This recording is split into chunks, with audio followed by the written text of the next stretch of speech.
నమస్కారం city news ముఖ్యాంశాలు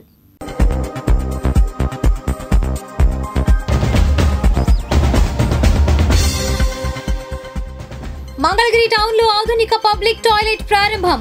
వివరాలు అందించిన మున్సిపల్ కమిషనర్ అలీం బాషా డిఎస్ఆర్ సేవా ట్రస్ట్ వారి భారీ సేవా కార్యక్రమం పేద విద్యార్థులకు స్కాలర్షిప్స్ మహిళలకు వస్త్ర సత్కారం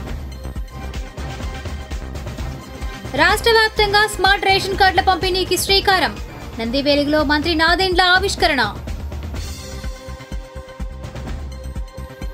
సీడ్ యాక్సెస్ రోడ్డుపై మ్యారథాన్ ప్రారంభించిన వ్యాపార ప్రముఖులు కోనేరు అశోక్ కుమార్